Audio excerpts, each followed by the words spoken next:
I never should have taken that shortcut. I was driving home from my night shift at the diner, exhausted and desperate to shave a few minutes off my usual commute. There was a back road I had seen on the maps before, a narrow, winding path that cut through the woods and connected directly to the main highway. I had never taken it before, but that night, something in me decided it was worth a shot. The first few minutes of the drive were peaceful. The night air was cool, and the trees lining the road swayed gently in the breeze. My headlights cast long, eerie shadows across the cracked pavement, but I wasn't scared. Not yet. Then, I saw something up ahead. At first, I thought it was an animal, a deer maybe, but as I got closer, I realized it was a person. A woman standing dead center in the road. She was barefoot, wearing a tattered white dress that clung to her thin frame. Her hair was long and tangled, obscuring her face as she swayed slightly from side to side. I slammed on the brakes, my heart pounding. She didn't react to my headlights. She just stood there, unmoving, blocking the road. I rolled down my window a crack. "Are you okay?" I called out. She slowly lifted her head. Her face was pale, her eyes hollow, and then she smiled. It was the kind of smile that made my stomach turn, too wide, too unnatural. Something was very wrong. I reached for my phone, thinking I should call someone, but when I looked back up, she was gone. I blinked, scanning the road, but there was no sign of her. She had vanished. A cold chill ran down my spine. I was about to put the car back into drive when I caught movement in my rearview mirror. My breath caught in my throat. She was standing behind my car. No, not standing, crawling. Her limbs bent at impossible angles, her fingers clawing at the ground as she dragged herself closer. I didn't think, I just floored it. The tires screeched as I sped down the road, my heart slamming against my ribs. I checked my mirrors again. She was gone. I told myself it was my exhaustion playing tricks on me. I was just tired, seeing things. Then the radio flickered. Static. A soft, whispering sound filtered through the speakers, just barely audible over the crackling noise. It was almost like laughter. I reached to turn it off, but the dial wouldn't budge. The whispers grew louder, and then, in the reflection of my rearview mirror, I saw her. She was in my back seat. "Let me in." I screamed, slamming my fists against the steering wheel. The car suddenly roared to life. I didn't wait. I hit the gas and peeled out onto the road, my tires kicking up gravel as I sped away. My heart was hammering so hard it felt like it might burst out of my chest. I didn't stop. Not until I reached the highway, where the bright glow of streetlights finally made me feel safe again. Only then did I dare look in the rearview mirror, and I wished I hadn't. There, in the reflection, sitting in the back seat, was a single dirty handprint on the window. A warning, a reminder. I never took that shortcut again. But sometimes late at night when I'm driving home from work, my radio flickers, and I swear I can still hear her laughing.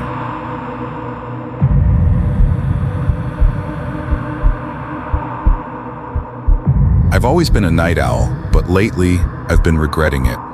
There's something about the late hours of the night that makes everything feel off. I used to love going on long drives when I couldn't sleep. The empty roads, the quiet hum of the car, and the cool night air, it always helped clear my mind.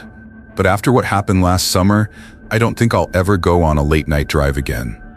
It started as just another sleepless night. I was restless, tossing and turning in bed, when I finally gave up and grabbed my keys. The roads were empty, just as I liked them. I decided to take a route I hadn't before, a stretch of old highway that cut through the woods on the outskirts of town. I figured I'd drive for a while, listen to some music, and then head back home. The first part of the drive was peaceful. The occasional deer would flash in my headlights before darting back into the trees. The night was calm, but then I saw something. At first, it was just a flicker of movement in my peripheral vision, a shadow along the tree line. I told myself it was probably just an animal, but a few minutes later, I saw it again. This time, clearly, a tall figure walking along the shoulder of the road. It was odd. I hadn't seen another car in miles. What was someone doing out here at this hour? As I got closer, I instinctively slowed down. It was a woman, barefoot, wearing what looked like a white nightgown. Her long, dark hair hung down in tangled strands. My stomach twisted when I realized she was walking with an odd, jerky motion, her head tilted slightly to one side, arms limp at her sides. I hesitated. Something about her felt wrong, but what was I supposed to do? Just drive past her? What if she was hurt? Lost? I rolled my window down just a crack as I pulled up alongside her. "Hey, are you okay?" I called out. She didn't respond. She didn't even turn her head. She just kept walking. A chill crept down my spine. Something about her movements made my skin crawl. I couldn't leave her out here, though. I took a deep breath and pulled over a few feet ahead of her, hesitating before getting out. That's when she stopped walking. I froze, my heart hammering in my chest. Slowly, her head turned toward me, but her body stayed facing forward. It was an unnatural movement, as if her neck had twisted just a little too far. My hands trembled as I reached for my phone. "I can call someone for you," I said, my voice unsteady. She didn't move. She just stared. I glanced at my phone. No signal. Of course, when I looked back up, she was closer. She hadn't moved. I hadn't heard her steps, but she was standing right in front of my car now, inches from my bumper, her face shrouded by her long, dark hair. Every instinct in my body screamed at me to leave. I took a slow step backward, reaching for the car door. Then she spoke. Not with her mouth, though. A whisper echoed through the air, surrounding me, coming from everywhere at once. "Can you take me home?" The voice wasn't hers. It was layered, as if multiple people were speaking at once. A chorus of voices, some too deep, some too high-pitched. My breath hitched. I couldn't move. Then she took a step forward. I bolted. I dove into my car, slamming the door shut and locking it. My hands were shaking so badly that I fumbled the keys. Outside, she remained perfectly still. I twisted the ignition. The car sputtered but didn't start. My pulse pounded in my ears. She took another step. I tried again. Nothing. The lights inside my car flickered. Another step. I turned the key again, desperate, whispering prayers under my breath. She was at my window now. I didn't dare look directly at her, but in my peripheral vision, I saw her face. It wasn't right. Her skin was grayish, her lips cracked and peeling, but her eyes were just dark, gaping holes. The whispering grew louder, swirling around me. Then the car roared to life. I didn't think.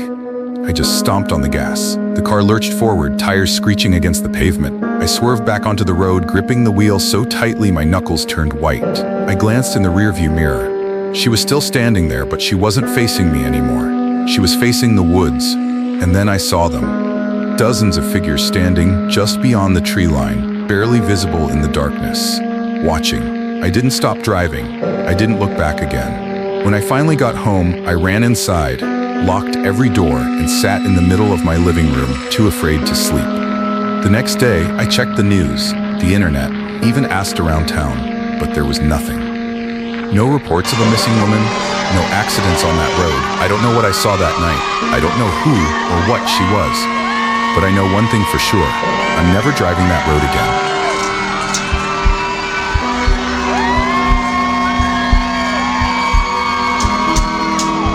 I never believed in bad luck. Not really.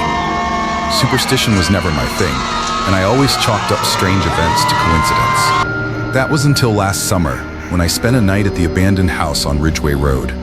The house had been empty for as long as I could remember.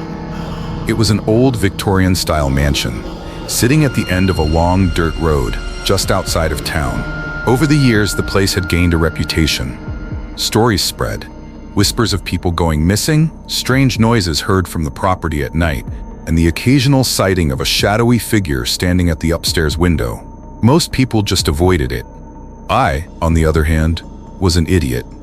My friends and I had been looking for something to do that night. It started with the usual, driving around, playing music too loud, and stopping at a gas station for snacks. That's when my friend Jason brought up the house. He dared me to spend an hour inside alone. If I did it, he'd buy me breakfast for a week. Seemed like a solid deal to me. So, at around 11 p.m., they dropped me off at the entrance of the overgrown driveway. The air was thick with humidity, and the cicadas screamed in the distance. With only my flashlight and my phone, I started up the long path leading to the house. The place looked worse up close. The wooden siding was warped and rotted, the front door barely hanging onto its hinges. I stepped inside, and the air immediately felt wrong, heavy. It smelled like dust, mildew, and something else I couldn't place, something faintly metallic. I waved my flashlight around. The living room was mostly empty except for a tattered couch and an old wooden chair. My footsteps echoed through the house. I made my way deeper inside, past the broken staircase and into the kitchen. That's when I heard it. A soft creaking sound, like someone shifting their weight on an old wooden floor. I froze, my heart hammering against my ribs. I held my breath, listening. The house was still. I convinced myself it was just the wood settling and pressed on. I found what used to be the dining room. There was a long wooden table covered in dust and chairs arranged neatly around it, as if someone had set it up for a dinner that never happened. That's when I noticed something strange. The dust on the table had been disturbed. There were streaks, like me, reaching. I burst through the front door and didn't stop running until I was halfway down the road. Jason and the others saw me sprinting and jumped out of the car, panicked. I tried to explain, but I couldn't get the words out. They didn't believe me, of course. They laughed, called me a coward, said I must have scared myself. I didn't care. But that wasn't the worst part. The worst part was when I got home and checked my phone. There was a new picture in my camera roll, a grainy black and white photo of me, standing in that doorway, with something standing right behind me.